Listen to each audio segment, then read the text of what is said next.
მუშაობა. ამ დროს ისრაელის ქვეყანა ცალკე სამეფოს აღარ შეადგენდა და ემორჩილებოდა რომის იმპერატორს, ანუ კეისარს. მაშინდელმა კეისარმა გადაწყვიტა შეეწყო რამდენი სული მცხოვრები იყო მის საბრძანებელში. ამისთვის გასცა ბრძანება. ყოველი ჩემი ქვეშევრდომი გამოცხადდეს იმ ქალაქში, რომელსაც ეკუთვნოდნენ მისი წინაპარნი და იქ ჩაეწეროს. იოსები და მარიამი მეფე დავითის შთამომავალნი იყვნენ, ხოლო ამ მეფის სამშობლო ქალაქი იყო ბეთლემი. ამიტომ იოსები და მარიამი ნაზარეთიდან ბეთლემს უნდა წასულიყვნენ და იქ ჩაწერილიყვნენ. გზაზე შეაგვიანდათ და მხოლოდ პინდისას მივიდნენ ბეთლემს.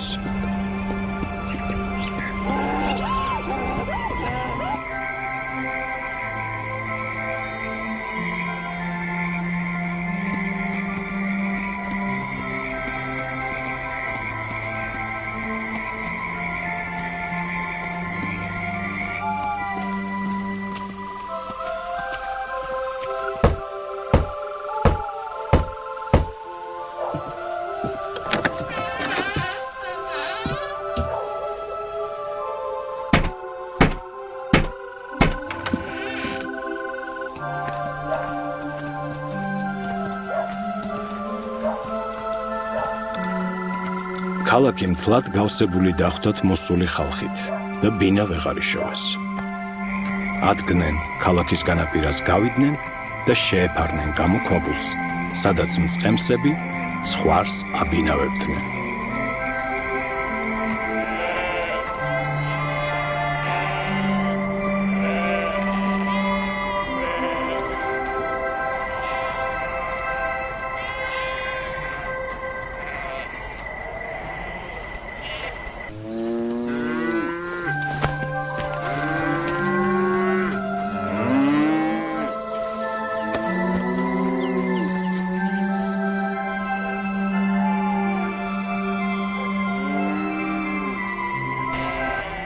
სწორედ ამ ღამეს დაუდგა მარიამს დრო მშობიარობისა. შუა ძე შეახვია და ჩააწვინა ბაგაში. ამგვარი სახით აღსრულდა წინასწარ მეტყველის სიტყვა, რომელიც ამბობდა: ქრისტე ბეთლემში დაიბადებაო. ყველაზე ადრე ქრისტეს შობა შეიტყვეს იქაურმა მწყემსებმა. ეს მწყემსები ცხვარს უდგნენ ღამით და აძოვებდნენ ქალაქის ახლოს. უცებ ცაში რაღაცამ გაანათა და მათ ჰაერში დაინახეს ადამიანის მსგავსი ფრთიანი არსება, ბრწყინვალე ანგელოზი. მწყემსები ძლიერ შეშინდნენ. ანგელოზმა მაღლიდან ჩამოსწახა: ნუ გეშინიათ, მე გახარებთ თქვენ დიდ სიხარულს. ეს არის დავითის ქალაქში დაიბადა მაცხოვარი, ქრისტე ღმერთი. და აი ამის ნიშანიც. თქვენ იპოვით ახალშობილს, ჩრებში გახვეულს და ბაგაში მწოლიარეს. რაწამს ეს სიტყვები თქვა ანგელოზმა, მის გვერდით გაჩნდა მთელი გუნდი სხვა ანგელოზებისა და მათ ერთად იწყეს გალობა. დიდება მაღალთა შინა ღმერთსა, ქვეყანასა ზედა მშვიდობა და კაცთა შორის სათნოება. ამ გალობით ანგელოზები მაღლა წავიდნენ და ცაში გაუჩინარდნენ. როცა მწყემსები გონზე მოვიდნენ, საჩქაროდ გასწიეს ბეთლემისკენ. იპოვეს გამოქვაბული, შევიდნენ შიგ, ნახეს ბაგაში მწოლიარე პატარა იესო და თაყვანისწეს მას, ვითარცა ღმერთს.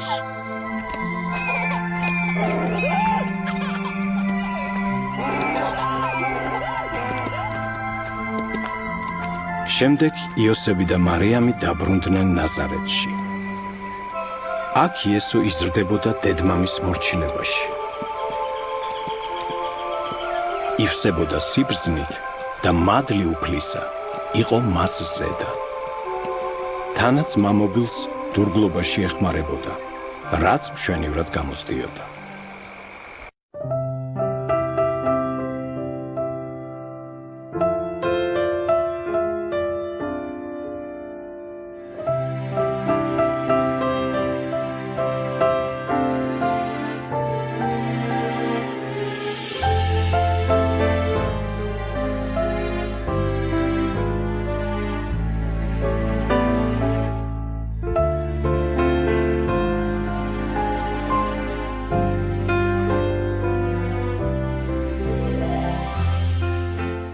იესო ქრისტეს ნათლისღება. იყო კაცი მოვლინებული ღვთისაგან. სახელი მისი იყო იოანე. იგი მოვიდა დასამოწმებლად, რათა დაემოწმევინა ნათლის შესახებ. ხოლო თვით იოანე უკაცრიელ ადგილას ცხოვრობდა და საზრდელი მისი იყო კალია და ველური თაფლი. ერთ დღეს იოანე ნათლისმცემელს გამოეცხადა ღმერთი და უბრძანა: ჩადი მდინარე იორდანის ნაპირას, უქადაგე ერს ცოდვათა მონანიება, ნათელი ეცი მას წყლით და მოამზადე მაცხოვრის მისაღებად. იოანე მაშინვე გამოცხადდა იორდანის ნაპირას და იწყო ქადაგება.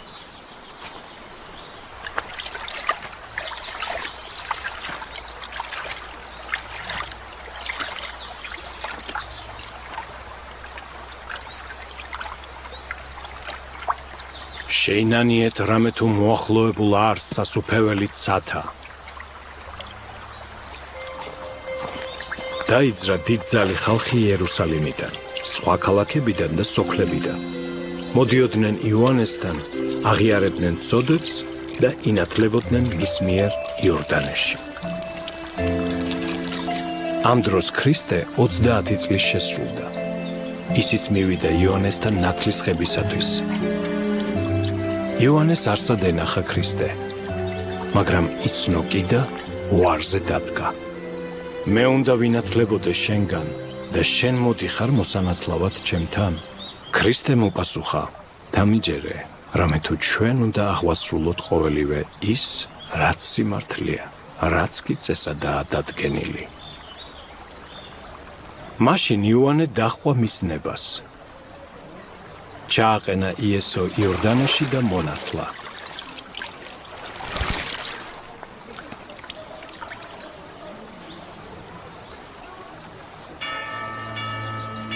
რაცამს იესო წყლიდან ამოვიდა, მაშინვე ზეციდან სულიწმინდა გადმოვიდა მასზე მტრედის სახით. და ზეციდანვე მოისმა ხმა მამა ღმერთისა: ესე არის ძე ჩემი საყვარელი.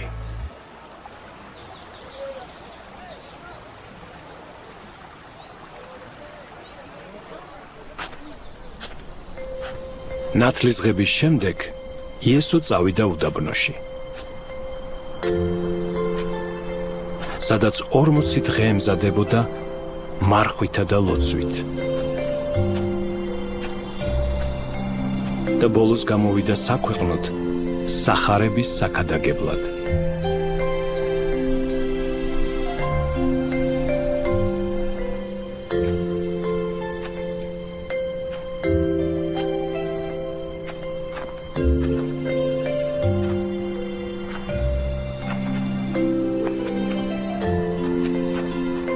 მაცხოვარმა მალე შეიძინა 12 მოწაფე, რომელთაც უნდა გაევრცელებინათ ქრისტიანობა დედამიწაზე. მაცხოვრის ზეცად ამაღლების შემდეგ.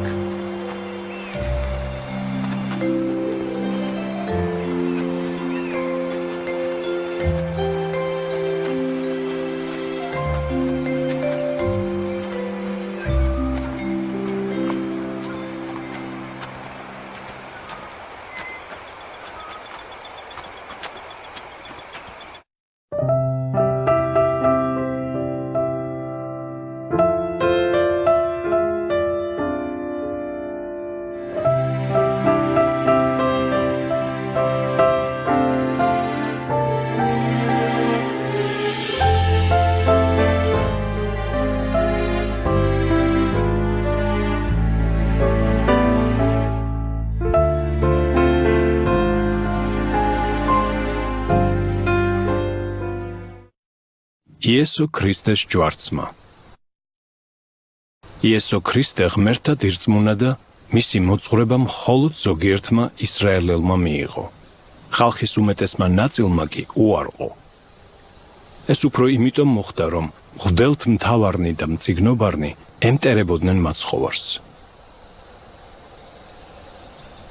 იმიტომ რომ ქრისტე იმათ ცუდსაქციელს ამხელდა და მათ ბრმა მწყემსებს უწოდებდა. მღვდელთ მთავარნი და მწიგნობარნი ხალხს ეუბნებოდნენ: ჩვენ კარგად ვიცით, რომ იესო დურგლის იოსების შვილია, არადა თავს ღმერთის ძეს უწოდებს. ეს ღვთისგმობაა. რომის იმპერატორის მთავარ მართებელთან პილატესთან აბესყებდნენ იესოს. თავი მეფე დავითის მემკვიდრედ მიაჩნია. უნდა ხალხი ააჯანყოს, იმპერატორის წინააღმდეგ რომაელები გარეკოს და თავი ისრაელთა მეფედ გამოაცხადოსო. ამ დაბეზღებამ გაჭრა. მაშინ მღვდელმთავრებმა ქრისტეს დაჭერა გადაწყვიტეს, რათა სამართალში მიეცათ. მაცხოვრის დაჭერა მათ ერთმა მისმა მოწაფემ, იუდამ გაუადვილა. მან გაყიდა თავისი მოძღვარი და ღმერთი 30 ვერცხლად.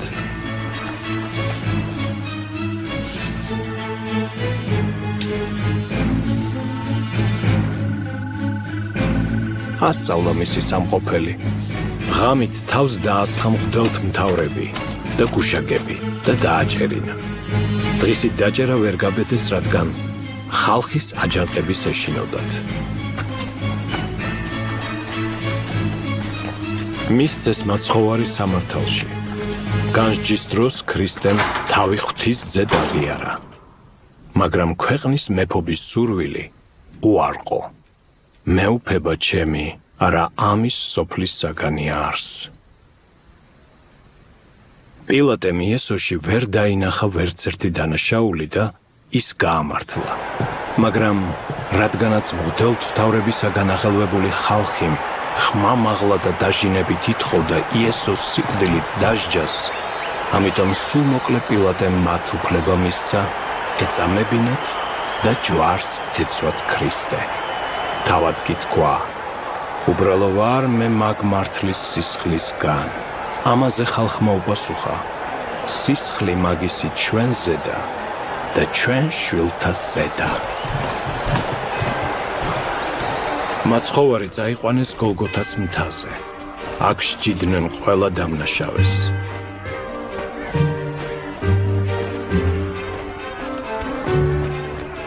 აქ აღმართეს დიდი ჯვარი და აიყვანეს ქრისტე და გააკრეს სედ.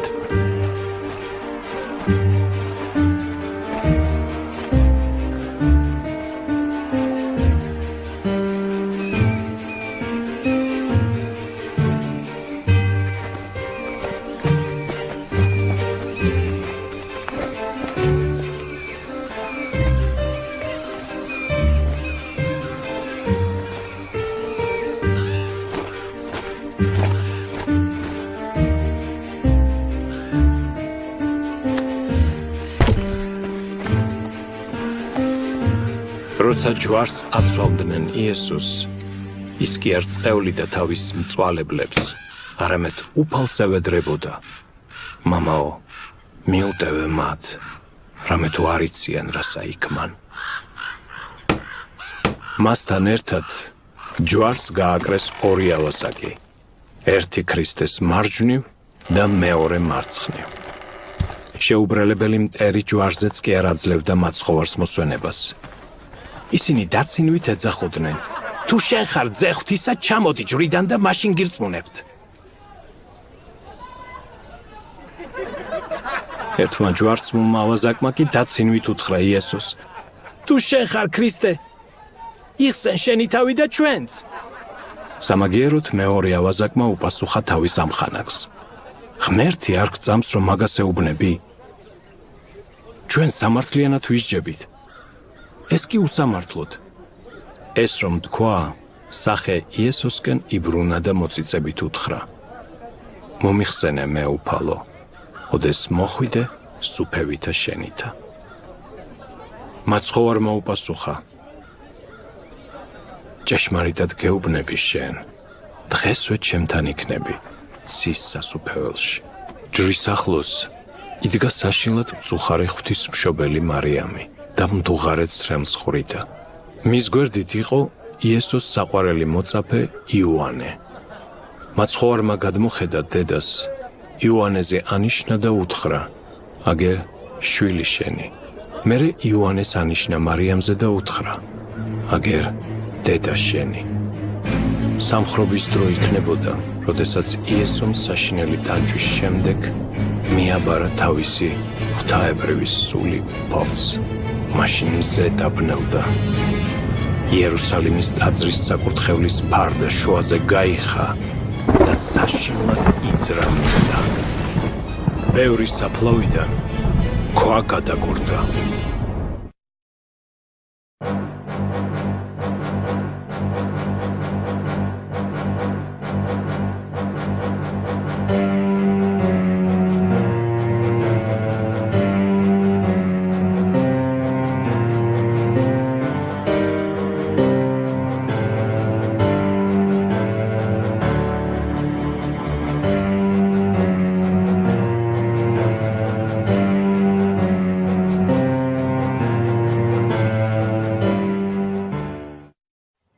ქრისტეს აღდგომა.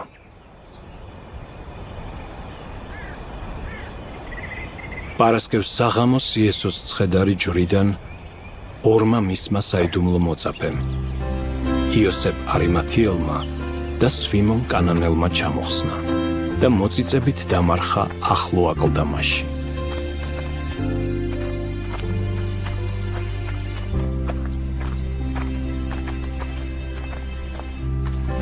მუდალთ მთავრებს ეშინოდათ, ვაი თუ მოციქულებმა მოიპარონ იესოს გვამი და ხალხი დაარწმუნონ, მკვდრეთით აღსდგაო. ამიტომ იესოს აკლდამის შესასვლელთან ლოდი მიაგორეს, ბეჭედი დაადეს და დარაჯები დაუყენეს. იესოს ჯვარცმიდან მესამე დღეს უნდა აღსრულებულიყო წინასწარმეტყველება ქრისტესი, რომელიც ამბობდა, მესამე დღეს მკვდრეთით აღსდგებიო. კვირას გარიშრაშმა რომ მოატანა, საფლავის დარაჯებმა უცებ მიწის ძვრა იგრძნეს. მერე დაინახეს მთიანი სულიერი ანგელოზი, რომელმაც აკლდამიდან ლოდი გადააგორა.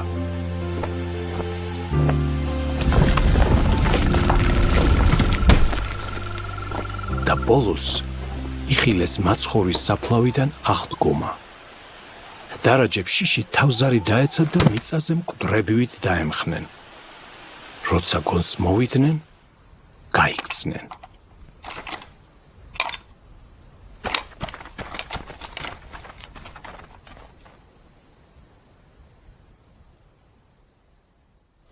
უთენია საფლავთან მოვიდა მარიამ მაგდალინელიც, იესოს თაყვანის მცემელი და მასზე მკლოვიარე. მან დაინახა, რომ აკლდამიდან ლოდი გადაეგორებინა და საფლავი ცარიელი იყო.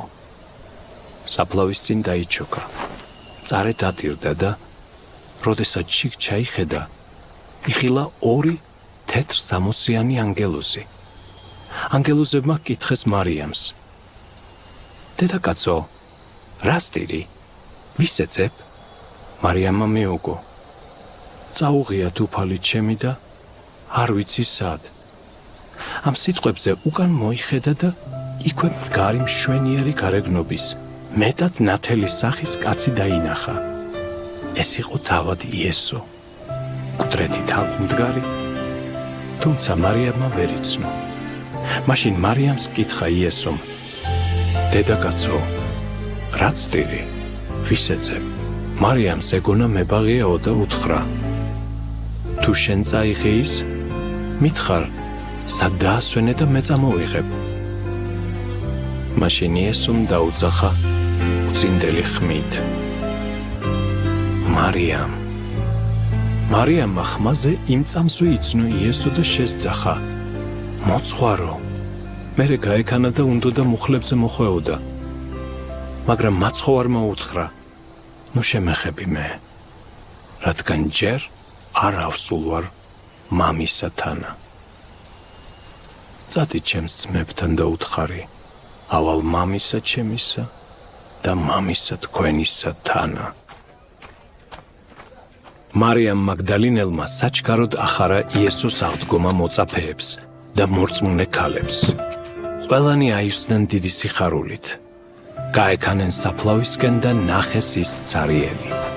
ქრისტეს აღდგომა ირწმუნეს და ადიდებდნენ ღმერთს.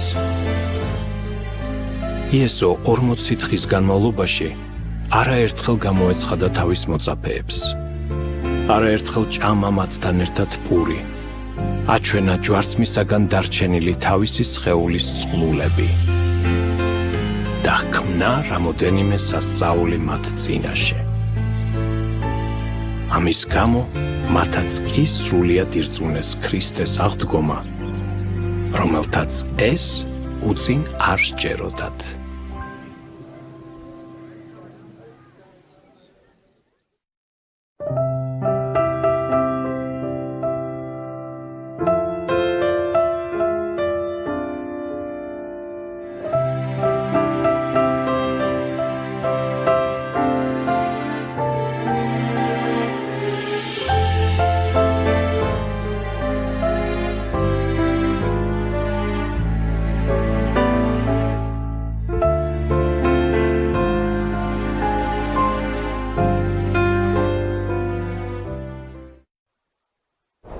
ქრისტეს ამაღლება. აღდგომის შემდეგ მაცხოვარი მე-40 დღეს უნდა ამაღლებულიყო ზეცად და გამომშვიდობების წინ მოწაფეები დაარიგა. მომეცა მე ყოველი უფლება ცათაშინა და ქვეყანასა ზედა. წადით ყველანი ქვეყნად, იქადაგეთ სახარება და ნათელი ეცით სახელითა მამისათა და ძისათა და სულისა წმინდისათა. ასწავლეთ ერთა ყოველი მცნება, რომელიც მე თქვენ მოგეცით. ვინც თქვენს ქადაგებას მიიღებს, მირწმუნებს მე, მოინათლება და ჩემს მცნებაზე დივლის, იგი ცხონდება, ხოლო ვინც უარყოფს, წარწმდება. ბოლოს იესომ შეკრიბა მოწაფენი იერუსალიმში და უთხრა: იერუსალიმიდან ფეხს ნუ მოიცვლით, ვიდრე თქვენზე არ გადმოვა სული წმინდა. იოანე წყლითა სცემდა ნათელს, რამდენიმე დღის შემდეგ კი თქვენ მოინათლებით სულითა წმინდითა. მაშინ თქვენ მოგენიჭებათ განსაკუთრებული ნიჭი სახიერების ქადაგებისა, სხვადასხვა ენის ცოდნა, მოგეცემათ ძალა ავადმყოფთა კურნებისა და სასწაულმოქმედებისა. თქვენ იწყებთ ქადაგებას იერუსალიმში, იუდეასა და სამარიაში და მთელ დედამიწის ზურგზე. მისცა ეს აღთქმა იესომ მოწაფეებს, გაიყვანა იერუსალიმიდან, აიყვანა ზეთისხილის მთაზე.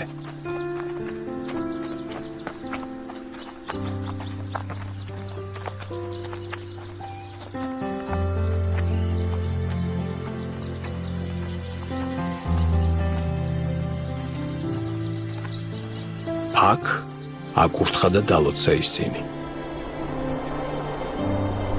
ამ კურთხევის დროს ჰაერში მაღლა წავიდა, ამაღლდა ზეცად და დაჯდა ზეციურ ტახტზე, მამისგან მარჯვნივ. განცვიფრებული მოწაფენი მთაზე იდგნენ და კარგა ხანს იცქირებოდნენ ზეცაში, სადაც მიეფარა მაცხოვარი.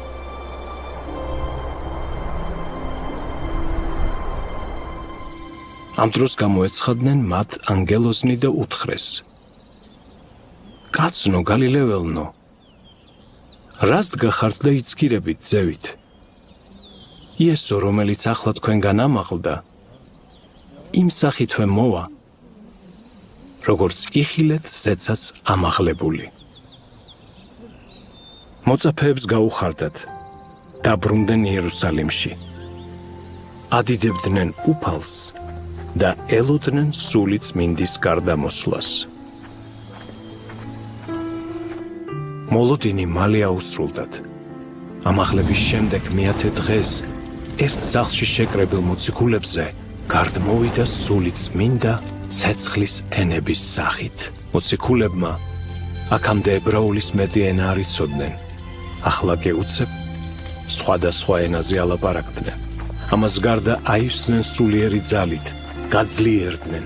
მაშინვე იერუსალიმში ურიასტასა და ახლო-მახლო ადგილებში სახარების ქადაგება დაიწყეს. მერე შორეულ ქვეყნებშიც წავიდნენ.